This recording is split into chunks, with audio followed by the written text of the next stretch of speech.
हिमाचल प्रदेश के शिमला में संजौली मस्जिद को लेकर विवाद अब लगातार बढ़ता चला जा रहा है। प्रदर्शन के दौरान हिंदू संगठनों पर लाठीचार्ज को लेकर अब व्यापारी संगठनों में जबरदस्त आक्रोश है और इसी के चलते व्यापारी संगठनों में आज शिमला में बंद का ऐलान कर दिया है। शिमला में आज दोपहर 1 बजे तक सभी बाजार बंद रहेंगे। व्यापारियों का आरोप है कि विवादित मस्जिद को लेकर हिमाचल सरकार को जो कार्रवाई करनी चाहिए थी उसके उलट हिंदुओं पर ही लाठीचार्ज कर दिया गया है और इसी को लेकर अब व्यापारी मंडल ने अपना शटर डाउन करने का ये बड़ा फैसला ले लिया है, यानी कि 1 बजे तक आज शिमला में बाजार बंद रहने वाले हैं। कल वो तस्वीर पूरे देश ने देखी, इस वक्त आपके टीवी स्क्रीन पर भी आपको दिखा रहे हैं, जब बड़ी तादाद में यहाँ अलग अलग हिंदू संगठनों से ताल्लुक रखने वाले लोग यहाँ पर पहुंचे और उसके बाद जो बैरिकेडिंग थी उसको तोड़कर वो आगे बढ़ने की कोशिश कर रहे थे। वो लगातार इस मस्जिद पर कार्रवाई करने की मांग कर रहे हैं, लेकिन दूसरी तरफ जब भीड़ आउट ऑफ कंट्रोल हुई तो पुलिस को लाठीचार्ज करना पड़ा और न सिर्फ लाठीचार्ज बल्कि वाटर कैनन का भी इस्तेमाल किया गया। पूरे हिंदू संगठनों के ऊपर जो लाठीचार्ज हुआ है और सरकार ने जिस बेरहमी से जो है वहाँ हिंदुओं को पीटा है, उसके विरोध में जो है कल हम पूरा व्यापार मंडल जो है शिमला बंद की कॉल कर रहे हैं, जिसमें सुबह से लेकर के 1 बजे तक जो है पूरा बाजार बंद रहेगा और जगह जगह जो है विरोध प्रदर्शन किए जाएंगे। वहीं व्यापार मंडल के लोगों का कहना है कि अवैध निर्माण को गिराया जाना चाहिए और जो बाहरी लोग वहां अवैध तरीके से रहते हैं उन्हें वहां से बाहर कर देना चाहिए। बिल्डिंग बन गई है उसको डिसमेंटल किया जाए और अगर जो लोग बाहर से आके यहाँ पे शरारत कर रहे हैं, जो उनकी बरादरी के भी कह रहे हैं, उनकी आइडेंटिफिकेशन करके उनको बाहर भेजा जाए। तो सब लोग जो लोग यहाँ पे उस बरादरी के यहाँ रहते हैं, हम रहते हैं, हमारा सबका प्यार है। ये तो आके बाहर वाले तंग कर रहे हैं ना। प्रोटेस्ट कर रहे थे वो बड़ा शांतिप्रिय था और उसके ऊपर जो है लाठी चार्ज करने की कोई जरूरत नहीं थी। जिस प्रकार से वो संगठन अपने विरोध प्रदर्शन कर रहे थे उनको शांति से कर लेना चाहिए था। बाकी जो कानून का काम है वो अपने आप सरकार और उनका हम जाने। हमारा तो इतना विरोध है कि जो लाठीचार्ज हुआ है उसके ऊपर जो है व्यापार मंडल अपनी कॉल कर रहा है। और शिमला में व्यापारियों के बंद के ऐलान और बुधवार को हुए प्रदर्शन पर पुलिस एक्शन को लेकर भारतीय जनता पार्टी ने सरकार को अब कटघरे में खड़ा कर दिया है। संगठनों को अपनी आवाज, अपने हकों के लिए आवाज उठानी पड़ती है, सड़कों पर उतरना पड़ता है और शांतिपूर्वक जो प्रदर्शन था उस पर लाठी चार्ज और उसके ऊपर वाटर कैनन का इस्तेमाल किया जाता है। इससे दिखता है हिंदुओं की आवाज को कुचलने में कहीं भी कांग्रेस की सरकार पीछे नहीं है।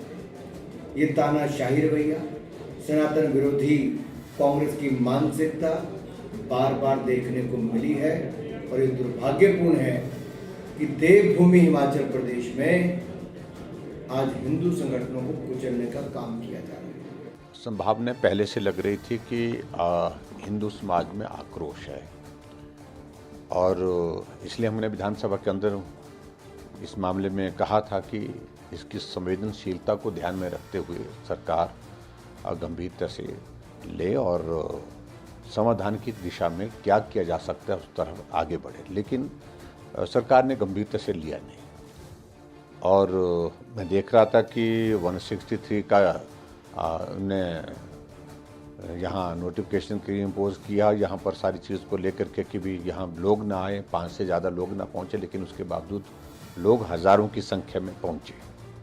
और इधर चंडीगढ़ के सेक्टर 10 के मकान नंबर 575 में कल शाम बड़ा धमाका हुआ है। कोठी के अंदर ग्रेनेड फेंका गया जिससे तेज आवाज आई और मकान के शीशे यहां पर टूट गए। आपको यह भी बता दें कि धमाके की आवाज से इलाके में दहशत फैल गई है। जैसे ही ये पता चला कि घर पर ग्रेनेड फेंका गया है, इसके बाद तो जांच एजेंसियां पूरी तरह से अलर्ट हो गई। इस घटना का सीसीटीवी फुटेज भी सामने आ गया है और इसमें एक संदिग्ध ऑटो घटनास्थल की ओर से आता हुआ यहां दिखाई दे रहा है। ऑटो से आए 2 हमलावरों ने ये ग्रेनेड अटैक किया, जिनकी तलाश इस वक्त बहुत तेजी के साथ की जा रही है। पुलिस टीम मौके पर मौजूद है और सबूत भी इकट्ठे कर रही है।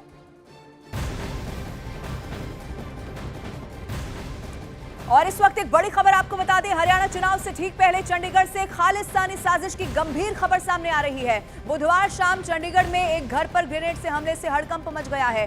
ग्रेनेड हमला करने वाले दोनों संदिग्धों की तस्वीरें अब सामने आ गई हैं। काले कपड़े में दिख रहे संदिग्धों की तलाश अब जारी है। आपको बताते चले कि ऑटो में 2 संदिग्ध पहुंचे और उन्होंने एक घर पर ग्रेनेड फेंक दिया। जिस ऑटो से दोनों आरोपी आए थे उस ऑटो ड्राइवर को अब गिरफ्तार कर लिया गया है। ऑटो ड्राइवर ने दोनों आरोपियों की शिनाख्त कर दी है। इन सब के बीच चंडीगढ़ पुलिस ने दोनों आरोपियों की फोटो जारी कर उनके ऊपर 2-2 लाख रुपए का इनाम भी घोषित कर दिया है।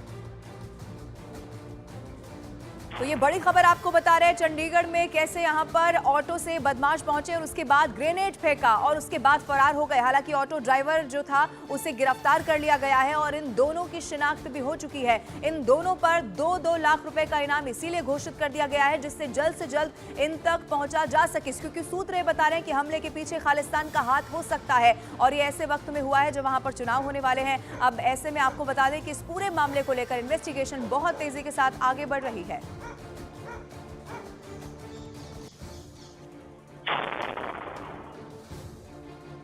अब अलग अलग 3 तस्वीरें आपके टीवी स्क्रीन पर आपको दिखाने जा रहे हैं, जिसमें पहली तस्वीर में आप देखेंगे कि ये हमला जब किया गया, सीसीटीवी वहां लगा हुआ था, घर पर ग्रेनेड फेंका गया।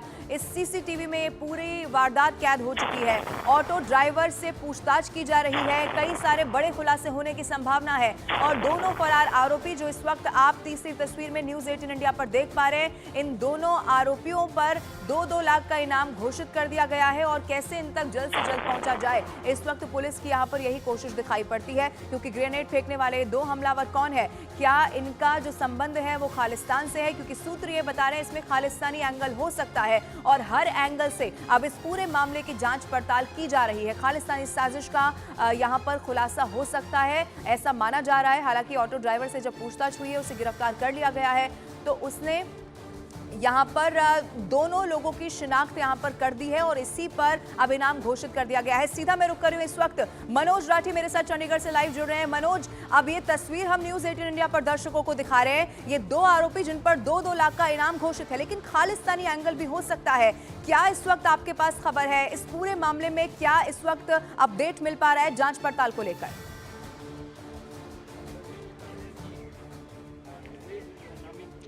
देखिए, बिल्कुल जैसे आपने जिक्र किया कि कई चीजों को लेकर अब पुलिस इन्वेस्टिगेशन कर रही है। चंडीगढ़ पुलिस ही नहीं बल्कि अब अलग अलग एजेंसीज इस पर लग चुकी हैं। हालांकि कई इसमें कनेक्शन जो हैं वो अब सामने आ रहे हैं, कई क्लूज पुलिस के हाथ लगे हैं और उसी घर के बाहर हम मौजूद हैं जहां पर ये धमाका हुआ था, ये एक्सप्लोसिव ब्लास्ट हुआ था। क्योंकि राहत की बात जरूर है कि अभी तक फिलहाल कोई इसमें जानी नुकसान नहीं है, लेकिन जिस तरह से सीसीटीवी फुटेज जो है वो सामने आ रही है, एक और सीसीटीवी फुटेज आई है सामने जिसमें जो आरोपी हैं, जो 2 सस्पेक्ट है जिन पर 2 लाख का इनाम रखा गया है, वो किस तरह से शहर में घूमते नजर आ रहे हैं। एक वीडियो सामने आई है सेक्टर 17 की, सेक्टर 43 बस स्टैंड के आसपास की, जहां से वो निकलते नजर आ रहे हैं, पैदल जा रहे हैं और ऑटो जो है वो उसमें जा रहे हैं। कई चीजों को लेकर, यानी कि पूरे दिन वो चंडीगढ़ में घूमे हैं और काफी उन्होंने रैकी की है, प्लानिंग के तहत इस पूरी वारदात को अंजाम दिया और उसके बाद यहां से फरार हो गए। हालांकि देर रात ऑटो ड्राइवर को काबू कर लिया गया था और ऑटो ड्राइवर ने जो जानकारी दी है, पुलिस उससे लगातार जो है वो टीम्स बनाकर, क्योंकि अभी तक तो जानकारी मिली है, जो अपडेट है कि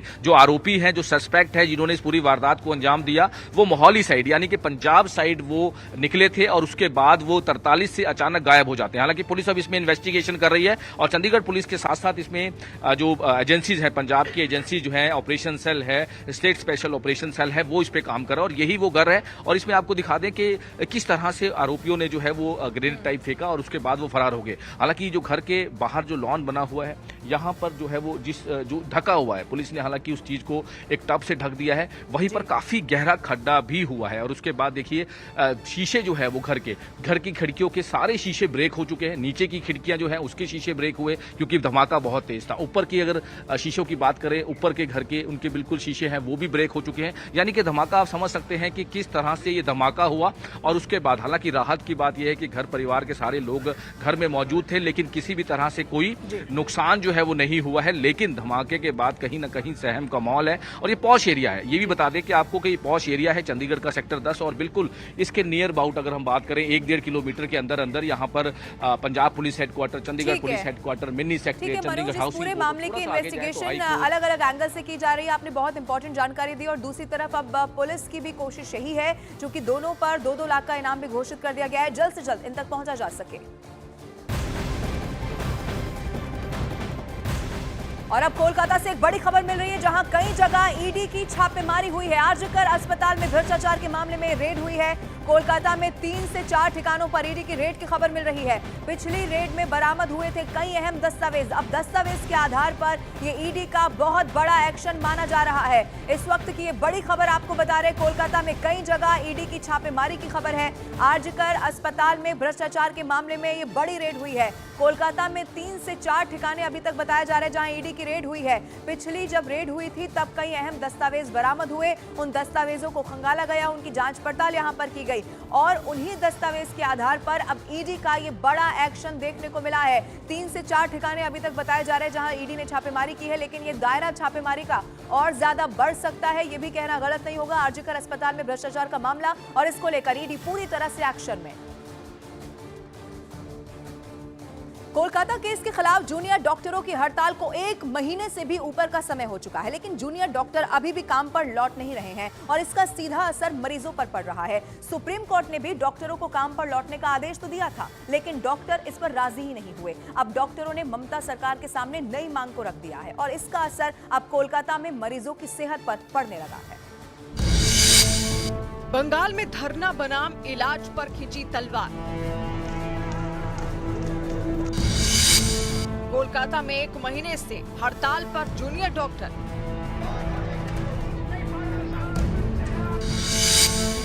अस्पताल की दहलीज पर रोगी, धरने पर डॉक्टर।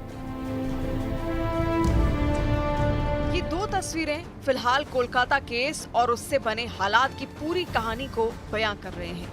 कोलकाता के आरजीकर अस्पताल में महिला डॉक्टर से दरिंदगी के विरोध में जूनियर डॉक्टर्स की हड़ताल को महीने भर से ऊपर हो गया है, जबकि डॉक्टर्स की कमी से जूझ रहे अस्पताल अब मरीजों का इलाज करने में असमर्थ साबित हो रहे हैं। कोलकाता में महिला डॉक्टर से रेप और मर्डर के बाद ऐसी कई कहानियां सामने आई, जब मरीजों के परिवारों ने दावा किया कि उनके सरकारी अस्पतालों के कई चक्कर लगाने के बाद भी इलाज नहीं मिला।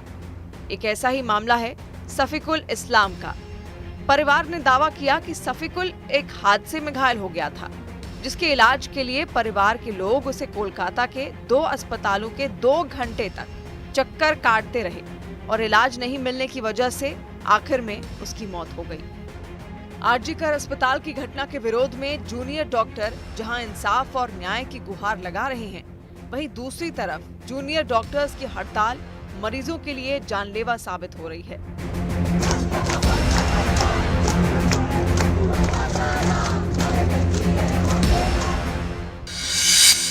सुप्रीम कोर्ट ने आंदोलन कर रहे डॉक्टरों को मंगलवार शाम 5 बजे तक ड्यूटी पर लौटने का निर्देश दिया था। सुप्रीम कोर्ट ने कहा था कि लोगों के हित में अब जूनियर डॉक्टर्स को काम पर लौटना चाहिए। अगर डॉक्टर मंगलवार शाम तक काम पर नहीं लौटे तो राज्य सरकार उनके ऊपर कार्रवाई करने के लिए स्वतंत्र है। लेकिन इसके बाद भी डॉक्टर काम पर नहीं लौटे। उधर सुप्रीम कोर्ट के आदेश के बाद बंगाल सरकार की तरफ से जूनियर डॉक्टर्स को काम पर लौटने और सरकार के साथ बैठक के लिए बुलाया गया। लेकिन कोलकाता में स्वास्थ्य भवन के घेराव के दौरान आरजीकर अस्पताल के कई अधिकारियों को हटाने की मांग पूरी होने के बावजूद डॉक्टरों ने सरकार के सामने नई मांग रख दी। सरकार ने नबान्नों में डॉक्टरों को बैठक के लिए बुलाया था, जिसके बाद डॉक्टरों ने बैठक में आने से इनकार कर दिया और शर्त रख दी कि बैठक में 10 से 15 नहीं बल्कि 30 प्रतिनिधि पहुंचेंगे। यही नहीं, बैठक में ममता बनर्जी के मौजूद होने की शर्त भी रखी। साथ ही बैठक के सीधे प्रसारण की भी मांग रखी। इसके साथ ही डॉक्टरों ने स्वास्थ्य सचिव, डायरेक्टर सहित कई बड़े अधिकारियों का भी इस्तीफा मांगा, जिसके बाद बंगाल के मुख्य सचिव ने इस पर दुख जताया तो टीएमसी के नेता आंदोलन के पीछे राजनीतिक साजिश का अंदेशा होने का दावा कर रहे हैं। ওরা আমাদের এই যে মেল আমরা পাঠিয়েছিলাম তাতে ওরা আজকেও রেসপন্স সেরকম প্রোঅ্যাক্টিভ এবং পজিটিভ রেসপন্স যেটা আমরা চাইছিলাম ওরা মিটিং এর জন্য আসেননি। उधर जूनियर डॉक्टर्स के विरोध प्रदर्शन और हड़ताल का असर सीधे मरीजों की सेहत पर पड़ रहा है। सोमवार को बंगाल सरकार की ओर से सुप्रीम कोर्ट में दी गई रिपोर्ट के मुताबिक अब तक 23 लोगों की मौत डॉक्टरों के हड़ताल और इलाज नहीं मिलने की वजह से हो चुकी है। बताया गया कि बंगाल में करीब 300 सरकारी अस्पताल हैं, 26 मेडिकल कॉलेज हैं, 95,000 डॉक्टर सरकारी अस्पतालों के साथ फुल टाइम जुड़े हैं और करीब 5 लाख मरीज हर रोज इन अस्पतालों में इलाज के लिए पहुंचते हैं। लेकिन फिलहाल डॉक्टरों की कमी से जूझ रहे अस्पताल मरीजों के इलाज करने में असमर्थ साबित हो रहे हैं। ऐसे में सवाल है कि इंसाफ के लिए, डॉक्टरों के आंदोलन और इलाज के लिए सरकारी अस्पतालों में भटकने वाले मरीजों की कहानी कहां और किस मोड़ पर खत्म होगी।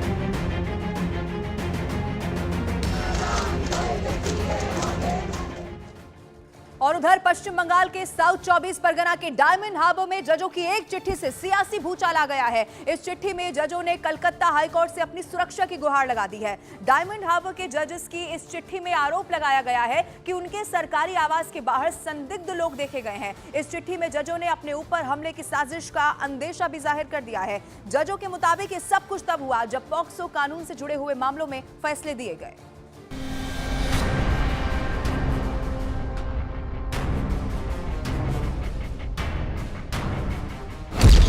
पश्चिम बंगाल में जजों पर हमले की साजिश। डायमंड हार्बर में जजों ने लगाई सुरक्षा की गुहार।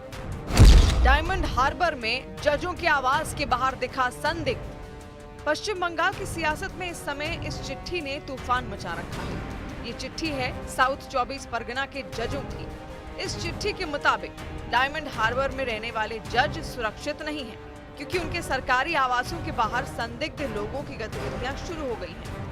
कलकत्ता हाईकोर्ट के रजिस्ट्रार के नाम लिखी इस चिट्ठी में दक्षिण 24 परगना जिले के Diamond Harbour sub division court के जजों ने अपने ऊपर हमले की साजिश का अंदेशा जताया है। जजों के आरोपों के मुताबिक उनके आवासीय परिसर के बाहर नकाबपोश शख्स को देखा गया।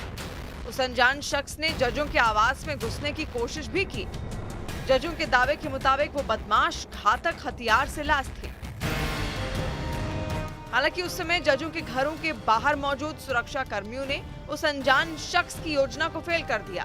लेकिन इस घटना से घबराए जजों ने हाईकोर्ट को चिट्ठी लिखकर खुद को असुरक्षित बताया। चिट्ठी में जजों ने संदेह जताया कि पॉक्सो से संबंधित मामलों में उनके हाल के न्यायिक आदेशों के बाद ही ये घटना हुई है। आरोप लगाया गया कि ये सब न्यायपालिका में भय पैदा करने के लिए किया गया। यही नहीं, जजों के आरोपों के मुताबिक उनके आवासीय परिसर के बिजली की आपूर्ति काटकर हमले की योजना भी थी। 3 जजों की चिट्ठी में पश्चिम बंगाल की पुलिस पर भी गंभीर आरोप लगाए गए। पत्र में डायमंड हार्बर जिला पुलिस के एक अधिकारी का नाम लेकर आशंका व्यक्त की गई कि बदमाशों के साथ पुलिस की मिलीभगत है, क्योंकि इस घटना की सूचना फौरन पुलिस को दी गई। बावजूद इसके पुलिस 20 मिनट की देरी से पहुंची थी। जजों के इस शिकायत के बीच साउथ 24 परगना के एसपी ने बताया कि सीसीटीवी फुटेज के जरिए एक आरोपी को गिरफ्तार किया गया है, उससे पूछताछ की जा रही है। वहीं बीजेपी नेता सुवेंदु अधिकारी ने पुलिस की कार्यप्रणाली पर सवाल उठाते हुए मामले की जांच सीबीआई से कराने की मांग की है। उधर पश्चिम बंगाल बीजेपी अध्यक्ष और केंद्रीय मंत्री सुकांत मजूमदार ने कानून मंत्री अर्जुन राम मेघवाल को पत्र लिखकर बंगाल में न्यायाधीशों की सुरक्षा को लेकर चिंता जताई। इस पर टीएमसी नेता कुणाल घोष ने कहा कि एक व्यक्ति उनके आवासीय इलाके में बस ताका झांकी कर रहा था, किसी मामले से उसका कोई लेना देना नहीं है। फिलहाल डायमंड हार्बर में जजों की सुरक्षा का ये मामला सियासी तूल पकड़ चुका है।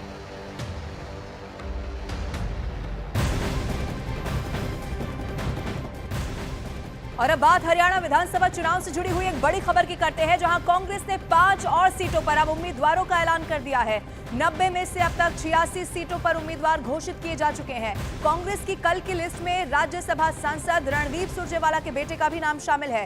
कांग्रेस ने कैथल से आदित्य सुरजेवाला को सियासी मैदान में उतार दिया है। अब हरियाणा में आज नामांकन का आखिरी दिन है। ये बड़ी खबर आपको बता रहे हैं। अब तक कांग्रेस ने जो सूची जारी की है उसमें और नाम यहाँ पर ऐड हो चुके हैं। आपको ये बताते चले कि 86 सीटों पर 90 में से अब उम्मीदवारों का ऐलान हो चुका है। 5 और सीटों पर उम्मीदवार घोषित कर दिए हैं। आधी रात को कांग्रेस की 2 लिस्ट यहां पर सामने आई है। आपके टीवी स्क्रीन पर आपको दिखा रहे हैं। इसमें तमाम नाम आपको दिखाई देंगे और सबसे ज्यादा नाम जिसकी चर्चा हुई, राज्यसभा सांसद रणदीप सुरजेवाला के बेटे का नाम इसमें शामिल रहा।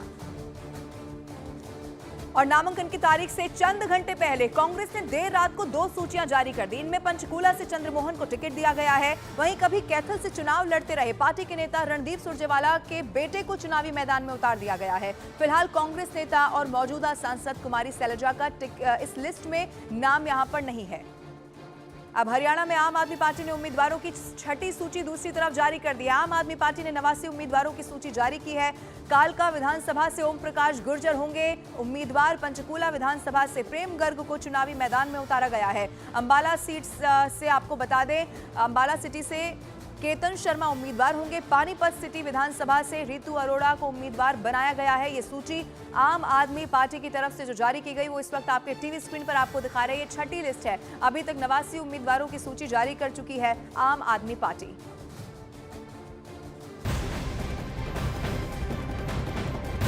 और अब एक और बड़ी खबर हरियाणा विधानसभा चुनाव से ही जुड़ी हुई है। आज हरियाणा में सभी 90 सीटों पर नॉमिनेशन का आखिरी दिन है। आज दोपहर 3 बजे तक नामांकन का आखिरी समय है। वहीं 5 अक्टूबर को सभी सीटों पर वोट डाले जाएंगे और 8 अक्टूबर को मतगणना होने वाली है। आज का दिन बेहद अहम हरियाणा विधानसभा चुनाव के लिहाज से।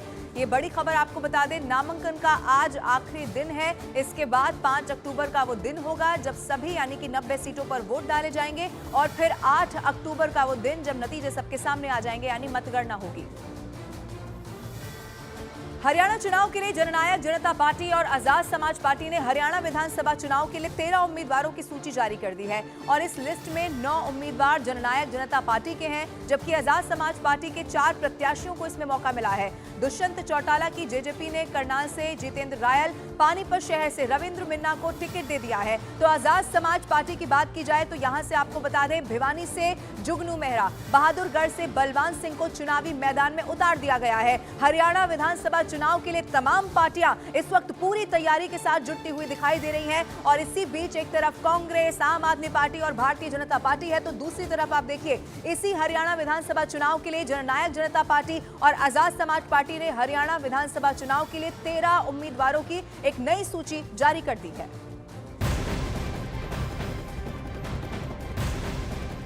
और उधर भारतीय जनता पार्टी ने भी हरियाणा के लिए बचे हुए 3 सीटों पर भी उम्मीदवारों के नाम का ऐलान कर दिया है, जिसमें चौंकाने वाले नाम शामिल है। बीजेपी ने महेंद्रगढ़ से कंवर सिंह यादव, सिरसा से रोहतास जांगड़ा को और फरीदाबाद एनआईटी से सतीश वागना को टिकट दे दिया है। इन तीनों नाम में गोपाल कांडा की सिरसा सीट भी शामिल है, जिसके बाद ये कहा जा रहा है कि गोपाल कांडा की हरियाणा लोकहित पार्टी और बीजेपी का गठबंधन टूट गया है। वहीं बीजेपी ने पार्टी के वरिष्ठ नेता रामविलास शर्मा को महेंद्रगढ़ से टिकट नहीं दिया है और इसीलिए ये नाम सबको चौंकाने वाले लग रहे हैं। ये सूची भी इस वक्त आपके टीवी स्क्रीन पर आपको दिखा रहे हैं। जो बचे हुए 3 सीट थी उस पर भी अब भारतीय जनता पार्टी ने अपने उम्मीदवारों की घोषणा कर दी है, ऐलान कर दिया है।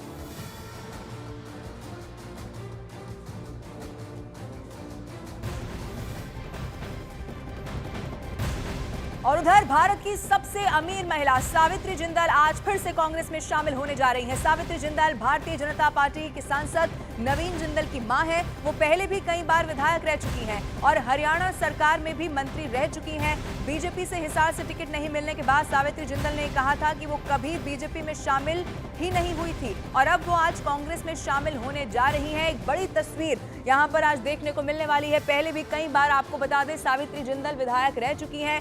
भारत की सबसे अमीर महिला है सावित्री जिंदल और आज आपको बता दें कि फिर से वो कांग्रेस का दामन थामने वाली हैं। सावित्री जिंदल बीजेपी सांसद नवीन जिंदल की मां है और पहले भी कई बार वो विधायक रह चुकी हैं। हरियाणा सरकार में मंत्री भी रह चुकी हैं। भारतीय जनता पार्टी से हिसार से टिकट नहीं मिलने के बाद सावित्री जिंदल ने कहा था, आपको याद होगा, कि वो कभी बीजेपी में शामिल ही नहीं हुई थी और अब वो आज एक बार फिर से कांग्रेस में शामिल होने जा रही हैं। एक बड़ी तस्वीर आज यहां से निकलकर सामने आने वाली है। हरियाणा विधानसभा चुनाव से ठीक पहले ये बड़ी खबर आपको बता दें, कई बार विधायक सावित्री जिंदल रह चुकी हैं और आज एक बार फिर से वो कांग्रेस का दामन थामने जा रही है।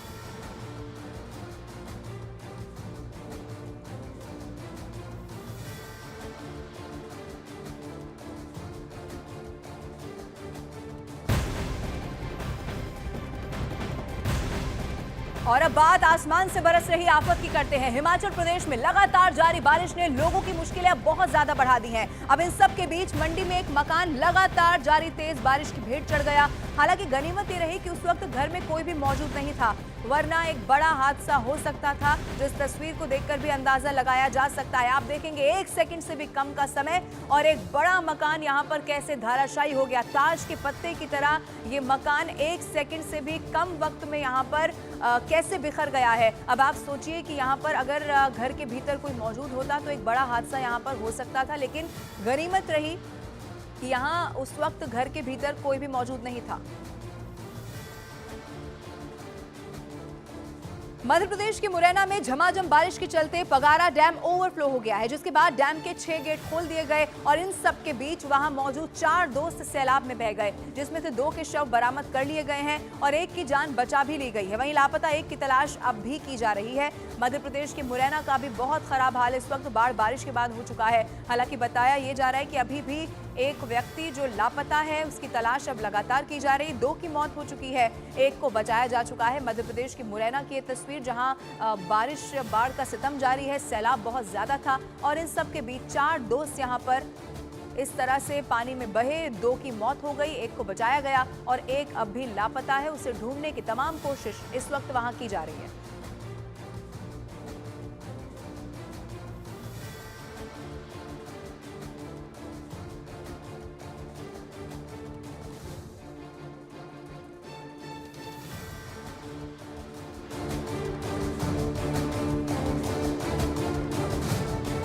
मध्य प्रदेश के कई जिलों में भारी बारिश के बाद आई बाढ़ ने कोहराम मचा दिया है। निवाड़ी में कई दिनों से रुक रुक कर हो रही भारी बारिश से सड़कें समंदर में तब्दील हो गई हैं। पूरे इलाके में जहां भी नजर गई वहां पानी ही पानी दिखाई दिया और एक जगह तो एक स्कूल वैन ही पानी में फंस गई। बारिश से सड़क पर इतना पानी भर गया कि स्कूल वैन का अगला पहिया उसमें पूरी तरह से डूब गया। गाड़ी के फंसने के बाद उसमें बैठे बच्चे वहां से कूद कर किसी तरह से बाहर निकले। बहुत डरा देने वाली ये खौफनाक तस्वीरें मध्य प्रदेश के निवाड़ी से सामने आई हैं। ये तस्वीर आप देखिए, एक स्कूल वैन जिसमें स्कूली बच्चे भी यहां पर मौजूद थे, वो बीचों बीच यहां सैलाब में फंस गई और उसके बाद किसी तरह बच्चों ने कूद कर अपने आप को यहां से बचाया, क्योंकि लगातार अलग अलग जगहों पर बारिश और बाढ़ की वजह से पानी भरा हुआ है।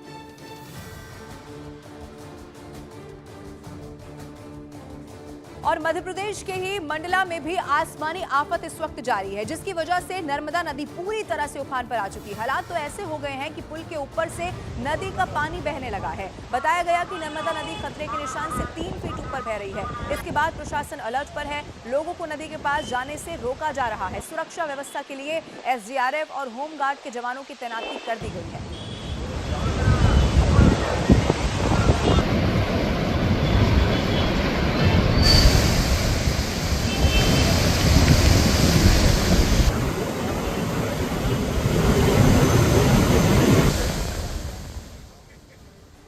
ये प्रचंड वेग से पानी बहता हुआ आपको तस्वीरों में भी नजर आ रहा होगा, लेकिन बाहर ये हाल नहीं है। आप देखेंगे कि लोगों के घरों में भी किस तरह पानी भर चुका है। क्या घर, क्या दुकानें, सब कुछ इस वक्त पानी में समा गया है। अब लोगों के लिए मुश्किल ये है कि वो बाहर भी नहीं जा सकते, लेकिन अपने घरों में भी नहीं रह पा रहे हैं। ये तस्वीर आप देखिए मध्य प्रदेश के मंडला से सामने आई है, जहाँ पर एक घर के भीतर की तस्वीर हम आपको दिखा रहे हैं, जहाँ पर आपको सब कुछ पानी में डूबा हुआ दिखाई देगा। और इस तस्वीर को देखकर ये अंदाजा लगाया जा सकता है कि मध्य प्रदेश में इस वक्त बाढ़ से क्या हालात हैं। और दूसरी तरफ एक और तस्वीर भी अब आपकी टीवी स्क्रीन पर आपको दिखाएंगे। गाड़ी पूरी तरह से यहां डूबी हुई आपको दिखाई देगी और जहां तक आपकी नजर जाएगी वहां तक आपको सिर्फ और सिर्फ ये प्रचंड वेग के साथ बहता हुआ पानी दिखाई देगा। अब अलग अलग 2 तस्वीरें आप देखिए। एक तस्वीर आपको दिखा रहे हैं जहां सैलाब में बीचों बीच स्कूल की वैन कैसे फंस गई। अब आप सोचिए, छोटे छोटे बच्चे इस वैन से कूदकर अपनी जान बचाने के लिए मजबूर होते हुए नजर आए। एक बड़ा हादसा यहाँ पर हो सकता था। मध्य प्रदेश के ही मंडला की तस्वीर जहां पर नर्मदा नदी अपने उफान पर है।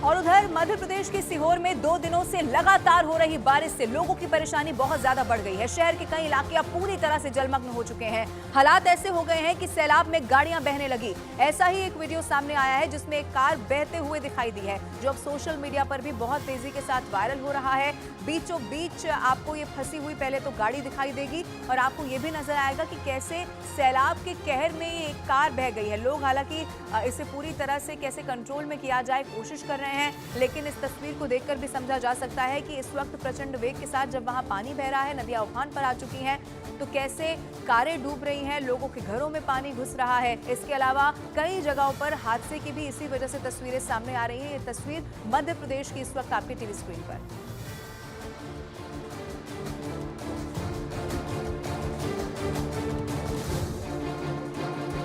मध्य प्रदेश के सीहोर जैसे ही हालात अब सागर जिले के भी बने हुए हैं, जहां भारी बारिश की वजह से नदी नाले उफान पर आ चुके हैं। इसी दौरान एक बुजुर्ग सैलाब की चपेट में फंस गए, जिसके बाद एसडीआरएफ की टीम ने कड़ी मशक्कत के बाद बुजुर्ग का रेस्क्यू किया है और पानी के तेज बहाव से उन्हें सुरक्षित निकाल लिया है। आप ये तस्वीर देखिए, सैलाब में फंसे हुए आपको बुजुर्ग नजर आएंगे, लेकिन कैसे एसडीआरएफ के जवान वहां पर मौजूद रहे, कड़ी मशक्कत लगी, लेकिन ये सुनिश्चित किया गया कि इन बुजुर्ग को यहां से सुरक्षित बाहर निकाल लिया जाए। इसीलिए देखिए वहां पर एसडीआरएफ की तैनाती है, क्योंकि वहां पर हालात इतने ज्यादा खराब हो चुके हैं। बीचों बीच कभी गाड़ियां फंस जा रही हैं, कभी लोग सैलाब से बाहर निकल नहीं पा रहे हैं और एसडीआरएफ के जवान वहां पर पूरी मुस्तैदी के साथ लोगों की मदद करने के लिए तैनात हैं।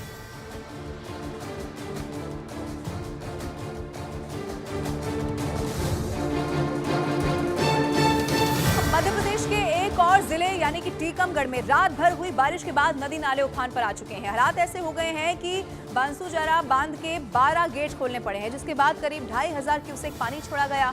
हालात को देखते हुए प्रशासन ने लोगों से नदी के किनारे जाने से मना उन्हें कर दिया है। अपील की गई है कि नदी के किनारे ना जाया जाए। इसका कारण है ये सैलाब जो आपके टीवी स्क्रीन पर हम आपको दिखा रहे हैं। जहां तक आपकी नजर जाएगी वहां तक आपको ये नदी किस तरह से इस वक्त उफान पर है, इस तस्वीर को देखकर समझा जा सकता है। बांध से पानी छोड़ा गया, लेकिन ये पानी भी निचले इलाकों में पहुंच गया है, जिससे बाढ़ का खतरा और ज्यादा बढ़ गया है।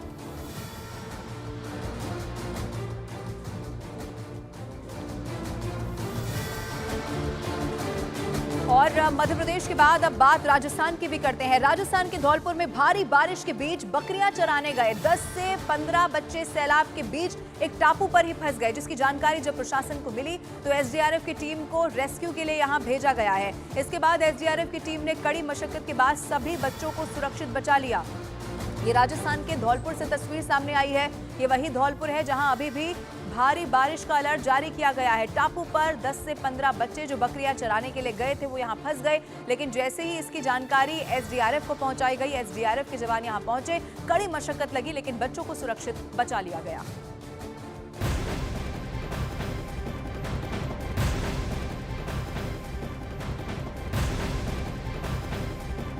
और अब बात उत्तर प्रदेश के मेरठ की करते हैं, जहां रनवे से हेलीकॉप्टर लूट का मामला सामने आया है। रनवे पर खड़े हेलीकॉप्टर की दिन दहाड़े चोरी हो गई।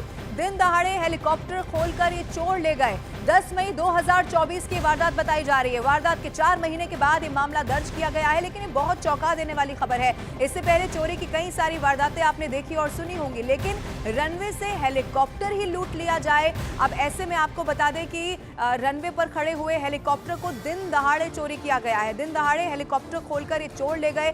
10 मई 2024 की वारदात बताई जा रही है और 4 महीने के बाद जब ये मामला संज्ञान में आया तो अब ये मामला दर्ज कर लिया गया है और अब इस पर कार्रवाई भी जरूर की जाएगी। जांच पड़ताल इस पूरे मामले को लेकर शुरू हो चुकी है। उत्तर प्रदेश के मेरठ से खबर सामने आई है, कुछ घंटों में ही हेलीकॉप्टर खोलकर ये चोर ले गए और ये रात के अंधेरे में नहीं किया गया, दिन दहाड़े यहाँ पर हेलीकॉप्टर की चोरी कर ली गई। अब आप सोचिए कि ये खबर बहुत चौंका देने वाली भी है, लेकिन ये भी बताती है कि इससे पहले आपने कई बार ऐसा सुना होगा कि गाड़ियों की चोरी होती है, लेकिन हेलीकॉप्टर को क्या कोई चोरी कर सकता है? ये एक बहुत चौंका देने वाला उत्तर प्रदेश के मेरठ से सामने आया है। निखिल अग्रवाल इस वक्त मेरे साथ फोन लाइन पर मौजूद है। निखिल, इससे पहले कई सारी खबरें सुनी, गाड़ियों की चोरी होती रही, लेकिन हेलीकॉप्टर को ही चोरों ने चोरी कर लिया। ये सब कैसे किया गया, क्या और जानकारी है आपके पास? देखिए नवीना, ये चोरी का मामला नहीं है बल्कि लूट की शिकायत की गई है और छोटी मोटी नहीं बल्कि हेलीकॉप्टर लूट की शिकायत की गई है। इस पूरे मामले में एक पायलट एसएसपी ऑफिस पहुंचता है और उसने साफ तौर पर आरोप लगाया कि 10 मई को एयर स्ट्रिप पर घुसकर यानी सिक्योरिटी को बिल्कुल ध्वस्त करके 15 से 20 लोग एयर स्ट्रिप पे घुसे, वहां उन्होंने मारपीट की, जान से मारने की धमकी